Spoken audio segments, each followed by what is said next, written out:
Hi, Blue Fox here. On September 27th, 2015, I took pictures of the eclipse of the moon. I set up my 5-inch telescope using a 17mm eyepiece and took these snapshots. You will notice in the pictures stars show through the dark portions of the moon. And as I go through them, I'll blow them up a little larger so you can see these stars.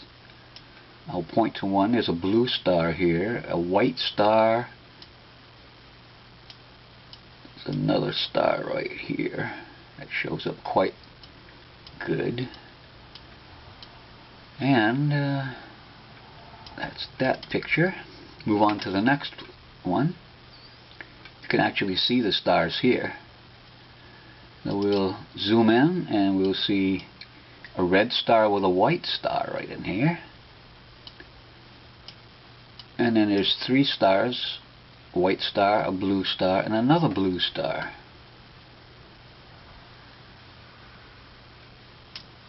And there's a white star pretty much over here.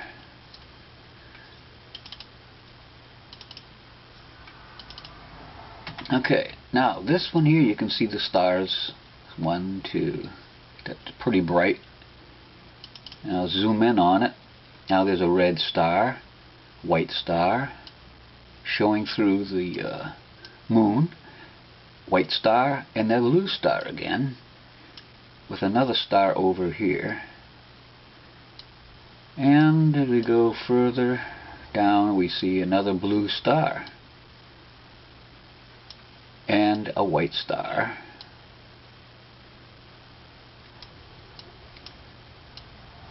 There's more stars that I'm picking up on this film. They do have 2 stars out here and on the edge, but this is basically closer to the left side of the moon. Moving on, you can see 2 stars here. There's another star here, 2 stars down the bottom, and another star here. So we'll zoom that up for you. There's the one on the bottom. Some stars shining through. And there's another 2 stars. Faint one in the background. And we have this star, this blue star, and this white star. Also we have 1 star shining through here. And we look at this, we see the stars shining through again. So what my point is the moon transparent? I've heard people talk about that, and as I see these pictures, I see that there's stars shining through like they had predicted. Rahu, which is another celestial body in Vedic astronomy that they said existed the same size as the sun and the moon. It's also been called the black sun. And this is the ancient explanation for eclipses. They claim that Rahu eclipses the sun and the moon, not as modern day they claim that in solar eclipses the moon eclipses the sun, and in lunar eclipses they claim that the shadow of the ball Earth eclipses the moon, causing that. This one actually is provably not true, however. They say that the sun lines up with the Earth just perfectly to cast the shadow of the Earth onto the moon like 3 billiard balls in a straight line. However, many times, over 50 times in the past 500 years, it's been recorded by the Royal Astronomical Society that the sun and the moon were both visible above the horizon at the same time during an eclipse, which means they couldn't have been not even close to in a straight line. They're almost next to each other. So this explanation of the shadow of the ball Earth going onto the moon is impossible for being what the eclipse is. They also use that as a proof of the ball Earth. They say, hey, see the shadow? It's a ball. But this is impossible. So you're not seeing the shadow of the ball Earth. It's not a proof of the ball.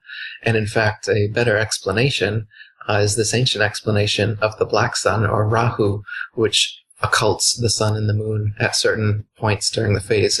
There's an 18-year cycle that eclipses go through, and every 18 years it repeats.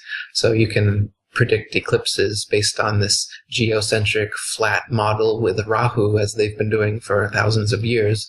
Nowadays, they claim to be predicting it based on the billiard ball, sun, moon, and Earth lining up. But as I said, this is not happening. So this is yet another lie. And this claims of seeing Nibiru or some other celestial body very well may be this translucent dark body, the black sun.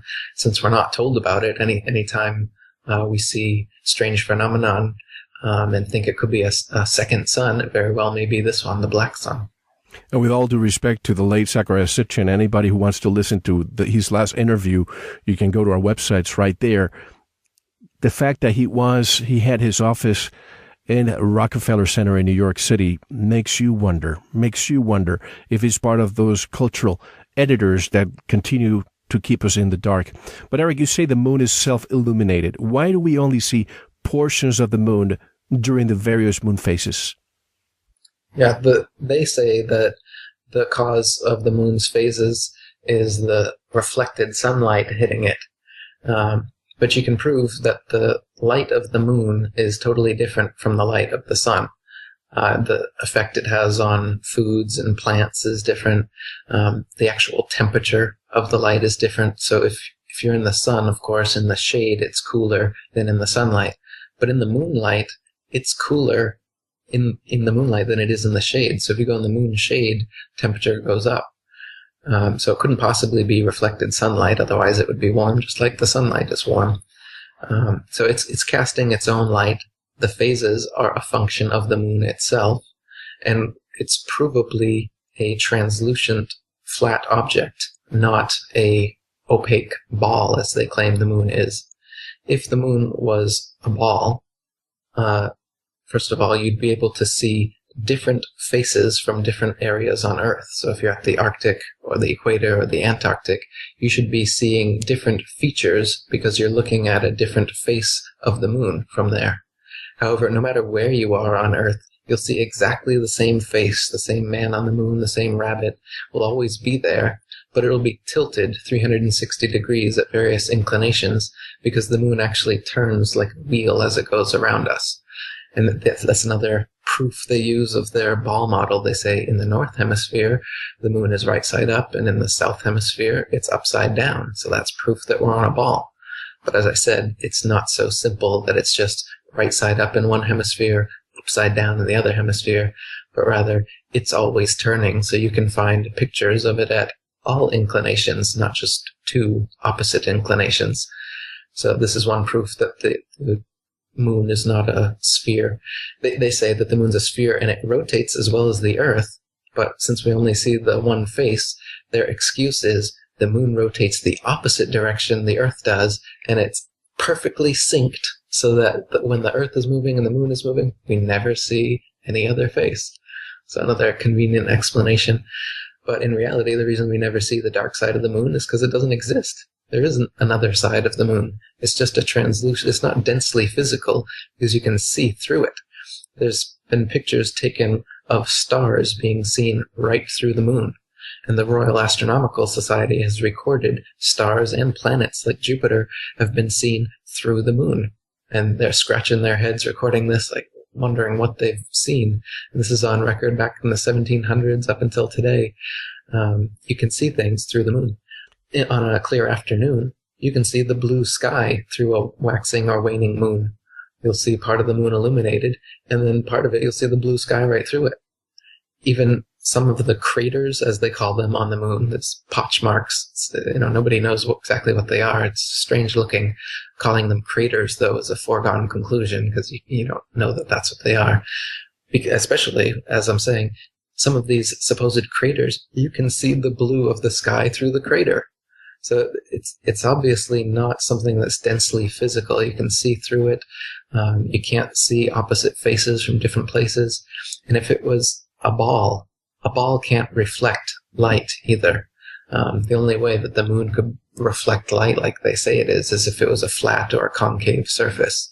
A convex surface can't project light, reflected light, the way it's claiming that the moon does. Now, Occam's razor for a moment. if you and I are born and raised by, say, an isolated tribe in the Pacific, and you and I look at the horizon around us, we would think the Earth was flat if nobody told us the opposite.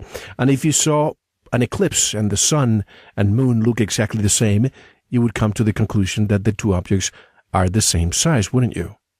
That's right, exactly. And you wouldn't come to the conclusion that you were moving either.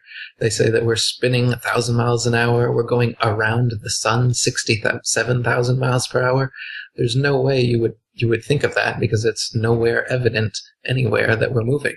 Instead, you'd look up and you'd see that the sun, moon, and the stars are all revolving perfect circles around us. And that geocentric common sense perspective is what you would assume the truth was, until some liar with a NASA logo on his shirt, a little forked snake tongue, if you notice, that's what the logo is. They come with their little forked snake tongue and they say, "Oh, silly peasant, you're not motionless with everything revolving around you. The sun is motionless and you're revolving around it.